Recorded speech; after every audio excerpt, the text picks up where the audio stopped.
Oh man. Oh man. Oh man. Oh. Oh. Oh boy. Oh. So this episode, as you can tell, was really good. I enjoyed this episode to no end. We get a few things in here, and this episode does kind of follow a trait I was kind of expecting it to from the title, and I really like the direction it went, and it really had a really heavy underlying tone that was really like, ooh, wow, they went there, and they passed with flying colors. No pun intended, seriously. So this episode finally does something that we've been kind of waiting for since the end of Season 1. The hunt for Peridot. She is now, Garnet pretty much gets Steven and the others to pretty much band together while folding clothes to hunt down Peridot. And the first place they look is Kindergarten, and they believe that she is the one behind. She's going to reactivate the injectors, those huge spires that could create gems and suck life out of them. And yeah, it's kind of interesting that we finally get to see what those crawling spires finally do. That's interesting. So they go there, and sure enough, they find Peridot. And when we all thought Peridot, I myself, like a lot of people, thought Peridot isn't really a fighter, is she? She's not really much of a fighter at all, is she? Nope, she's a fighter. She is a fighter. And she can actually hold her own against the gems for a short time. It doesn't look like in a head-on fight she could take on the gems in a head-on fight. But she could, cause a diversion and at least handle some of them and surprise them. She also could make her fingers... It looks like she can make her fingers in anything. Hell, she even made her fingers into a helicopter. In fact, when she was flying away, I was kind of going on in my head, next time, universe! Next time! Man. But yeah, finally the return of Peridot, and she was apparently working on something. Not the recreation of the... Pretty much, yeah, she wasn't trying to recreate reactivate the Kindergarten. She was working on something far worse. Far, far, far, far, far worse.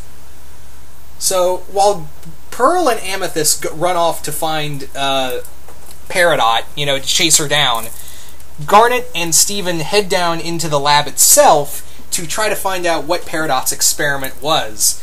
And while this is going on, the big theme for this episode is Steven's real interest in Garnet's fusion with Ruby and Sapphire.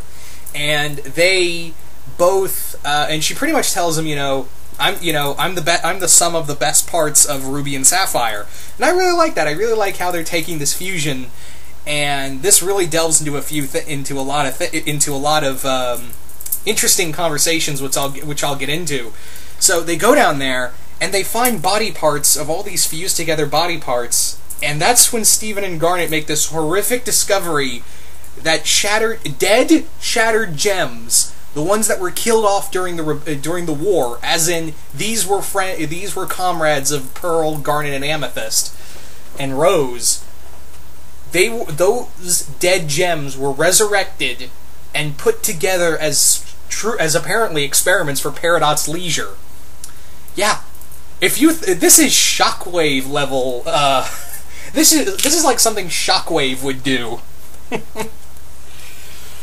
But yeah, that's really dark and really creepy for something like this. This episode does have really dark themes of, basically she's played Dr. Frankenstein with her enemy, and more or less it's clear that they are in pain. It is very clear that these dead gems have not only been, brought back to life, but fused together for whatever Peridot's purpose. And we don't even know why she was interested in fusion in the first place. Are they, because during the episode, Garnet says that, Fusion was kind of looked down upon by Homeworld. It wasn't, Homeworld didn't like Fusion. But now they're delving into it because Fusion was to make stronger gems.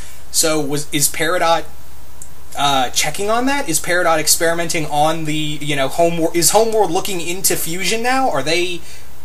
is something killing them off? Are they being forced to use Fusion, or are they just looking for a way to make them stronger to help conquer the universe faster? There's so many... One answer... We're given one answer, but, now we're having thousands of questions now.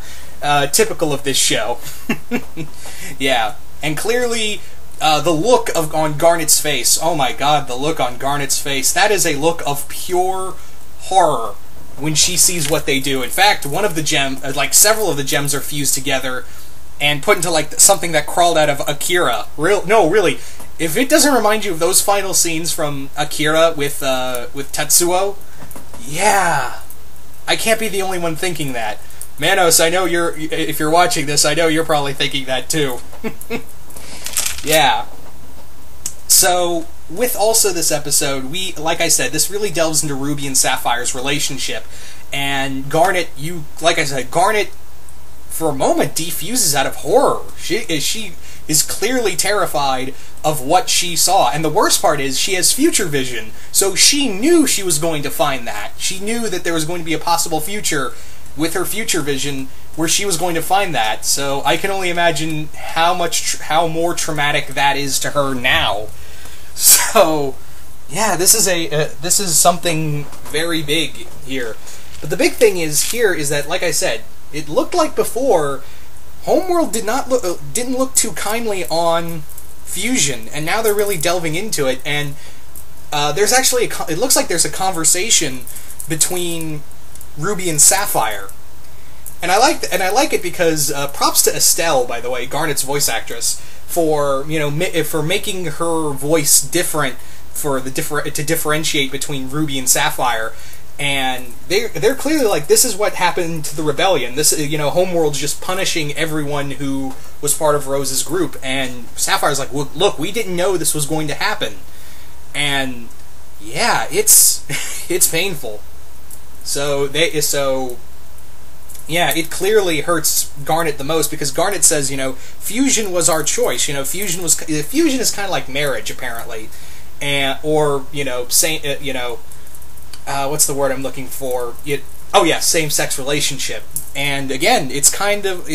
Manos put this when he did his review of the end of Season 1 with Jailbreak, of comparing, Jasper's distaste for fusion the same way most people look down upon, same-sex relationships. And it kind of feels like that was one of the reasons Ruby and Sapphire joined Rose, because they felt persecuted.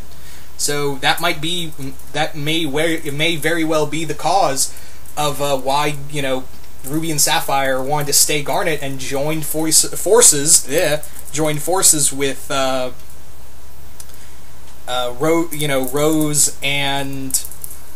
Rose and Pearl. So there is that. The other thing, like I said, is that, she says that I'm an experience and I'm an embodiment of Ruby and Sapphire's love, and she's very much, it does take a slowdown at the end. It does have its, action and whatnot, but there is that slow point where Garnet is explaining her love for, she's the embodiment of their love, and even if Ruby and Sapphire separated, we'd still, I would still be that embodiment in spirit. So and again, this show, this show props everybody behind this, Rebecca Sugar, all the writers behind this. This is why this, and also Sworn to the Sword, are perfect reasons as to why this show is just leaps and bounds over everything else on Cartoon Network.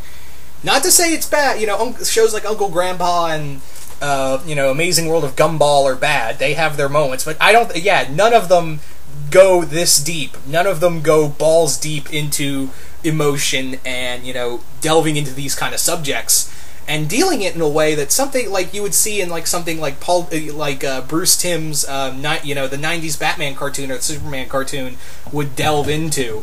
or even this is even like Greg Weisman stuff. This is something you would see on an episode of Gargoyles or something, which would actually be a lot of sense because Lexington was gay. So anyway, so again we got it. I kind of wanted to see Garnet defuse because I wanted to see Ruby and Sapphire again.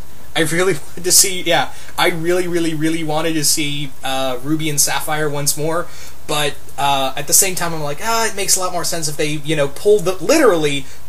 Garnet literally pulled herself together and fought against this. So yeah, really interested to see what the next step in Peridot's plan. Really interested to see where Peridot's going to go now in terms of her experiment, because she said that was a success. Now let's see what Phase 2 is going to do. Yeah, let's see where Phase 2 is going, and dear Lord, I am totally afraid of what's going to happen next. Oh, man. So yeah, needless to say, I really love this episode. I really loved it. Again, we get to see just how well the writing is, and it can differ. This show can have a lot of laughs, like in the previous episode with Ronaldo, and then sucker punch you in the feels with an episode like this. Yeah. So you guys tell me, what did you all think of keeping it together? Did you guys like it? Did you guys hate it? Just comment below, let me know. And what do you guys think of such things as like what is Homeworld, what is Peridot, and possibly Homeworld's sudden interest in fusion, and why use Shattered Gems? Really interested to see what you guys come up. I'm really interested to see your theories on that. So just can't wait to really talk about this episode. And yeah, we still have 2 more episodes of the Steven Bomb, and tomorrow's episode looks like we're delving more into fusion with Greg's story of how he learned about fusion. So maybe I'm kind of thinking we might get Stevonnie again. So interested to see where that's going to go. But anyway, once again, hope you all enjoyed this, and I will see you guys later.